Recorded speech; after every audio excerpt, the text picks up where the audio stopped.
PingSunday has the special permission of Coach Chen Kangning. Please don't upload the video without the permission of Coach Chen and PingSunday. Don't reach out as soon as you see the ball. Focus on seeing the ball. Pull back and then apply force. This is the first step. The second step is not purely bottom spin.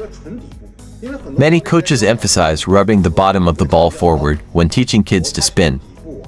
Let me show you how to spin the bottom of the ball forward. He has been spinning it. Find the bottom of the ball. But the racket angle is too flat. So when teaching kids, you need to express it accurately, instead of just the bottom. See?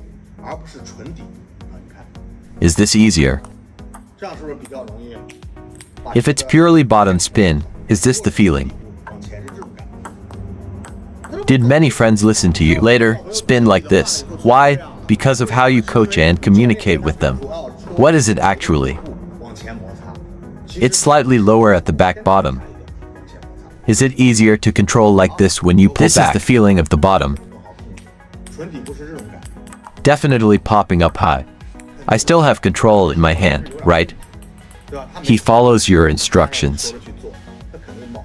Even spinning the ball without it moving.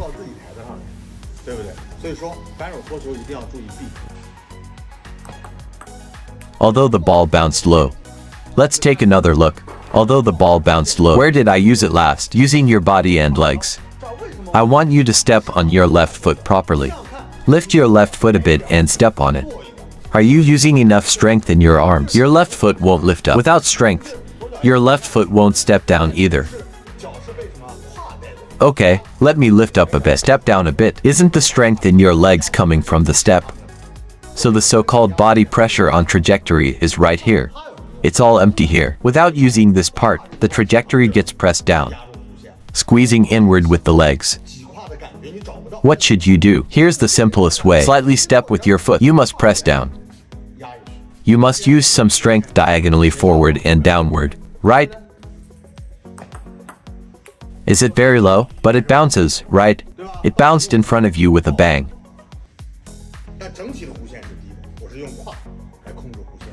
When learning the backhand loop, as he tries to add more spin later on, he might face this situation. Hasn't he raised his racket up? Why should I bring it down for this ball? He loops like this. What should it be then? The backhand corresponds to the forehand. I'm rotating from my waist outward. Even when I rotate outward. Yes. This is how a good loop should be, right? And if it's the backhand, at first, kids, you should lift it up. Like this, he's moving outward, whereas the forehand swings upward. This is what should be done in the early stages of training. What's the logic behind the backspin lob? It's like a short high toss on your own table. Ha ha ha. The soft backspin. The first one. When you're waiting for the ball to drop, it should be higher than your usual long lob. Aim slightly higher for hitting the ball. The first jump should be aimed at the middle. This way it will be a short one. This is the first step. When you're putting in effort on the third one, don't overtly exert yourself. Use hidden force. Step slightly into the table on your first jump. The little hidden backspin half off the table. Isn't it especially slow here? Suddenly bounce afterward. When the ball drops, your hand also comes down. Keep slightly lower than the ball. Rub against the inside of the table. The first jump is inside the table. When he goes over, it's a backspin lob. The first jump is at your own baseline. There it becomes a baseline shot. His baseline is midway through. A little backspin, a little force. Many coaches will tell children, you should pay attention to lifting upwards. Because children have limited understanding. When you tell them to lift up, they just understand it literally. Now look at me. I loop like this. Now am I not lifting upwards? The ball is lower than me. But isn't it still lifted when I loop? However, children understand lifting as simply raising. So they just lift. Let's move on. It's short and high. Isn't that right? Look at me. Is it long and low? See, It's low here. But the net is high. Then it's low on the other side. Does the arc of your shot need to match the table height? At the midpoint of your shot, it's the highest point. Then it gradually lowers. Children interpret things literally, meaning from low to high, high until the end. Do you understand? Therefore, many coaches may not express it accurately, or their explanation is precise, but the children may still misunderstand. Aim for this spot with your loop. It just landed. This is a loop, right? But when you teach your friend how to loop the ball, never teach this point. Let him wait a bit. It doesn't need to be of high quality. Find the feeling of friction. Find the feeling of creating arc. I lead with my center of gravity. Look at your opponent's reaction with your hand. You see this is outside, right? Slightly lower outside, lower than the ball a bit, then turn properly. Should it be from outside to inside, but it's not completely flat. A bit lower here. However, finally, there's a feeling of pressure on the arc. That's it for the first one. Why should the second point be lower? Because the drop is what follows.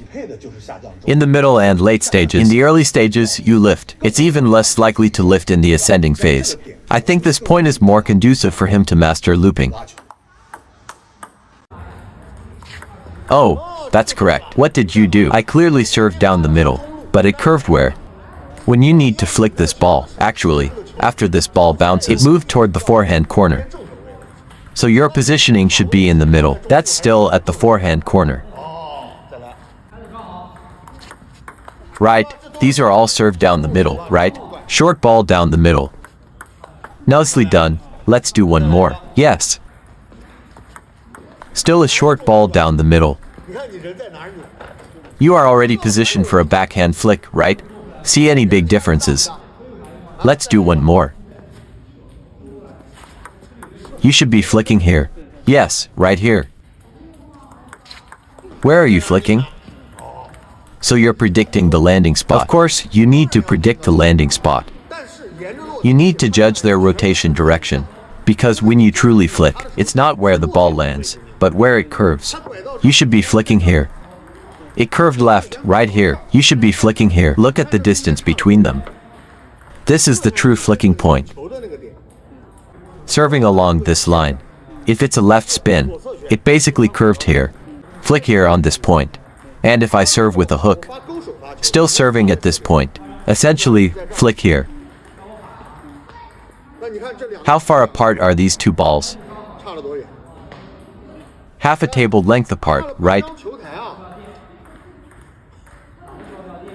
Understand, that's why positioning for receiving serves is crucial. Positioning is not just about the landing spot.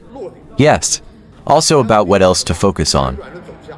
Read more about table tennis on my blog, PingSunday.com. Get free ebook and coaching advices. See you in the next video.